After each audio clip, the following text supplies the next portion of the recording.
Walking between traditions.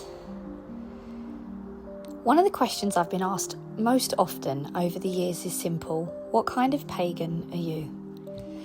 It is a reasonable question and one that many seekers eventually ask themselves, yet for some of us the answer is not so easily contained within a single label. We live in an age where information, traditions and ideas are more accessible than ever before. Books, communities and voices from countless spiritual paths are available at the touch of a screen or the turn of a page. For many modern pagans, the journey does not lead to one specific tradition, but rather to a weaving together of many influences that speak to the heart and soul.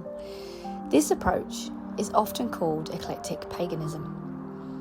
Unfortunately, the word eclectic is sometimes misunderstood.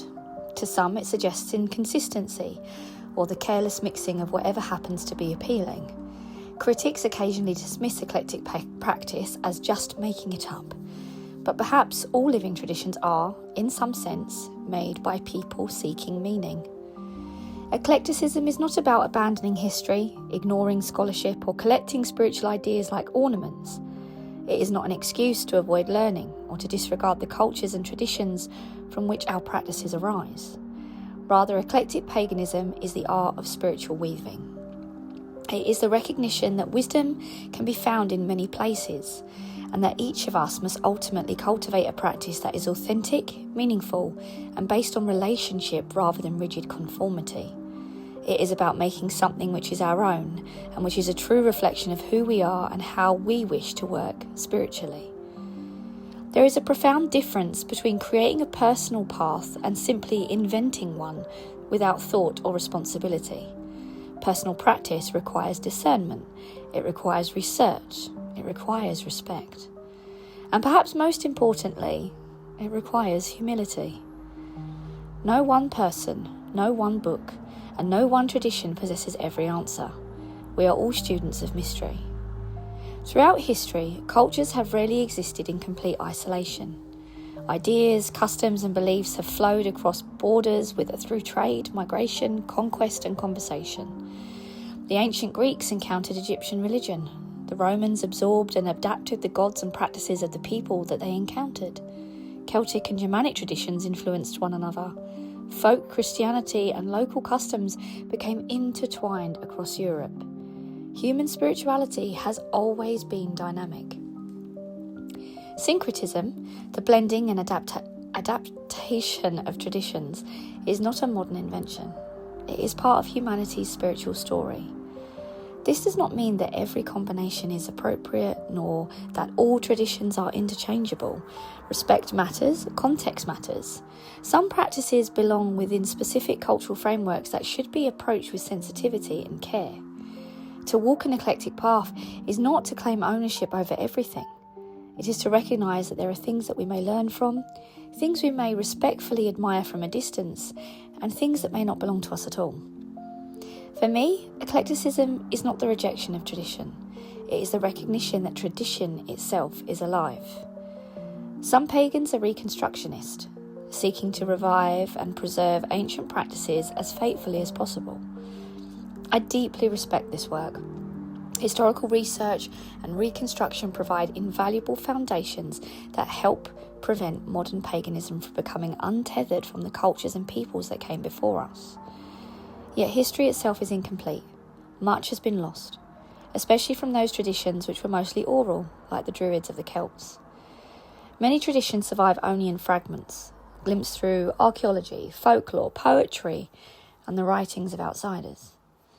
Even reconstruction involves interpretation. In this sense, all modern pagans are engaged in some form of spiritual restoration and renewal. Our paths may differ, but our desires to connect with the sacred is shared. For some, that connection is found through strict adherence to a particular tradition. For others, it emerges through careful study combined with personal experience, intuition, and a willingness to walk between worlds. Neither path is inherently superior. They are simply different ways of approaching the mystery. The path I walk has been shaped by books and folklore, by historical sources and modern voices, by moments of wonder, by mistakes, by personal gnosis, and by years of asking questions for which there are no simple answers. It is not perfect, and it continues to evolve. Perhaps that is one of the greatest gifts of eclectic paganism.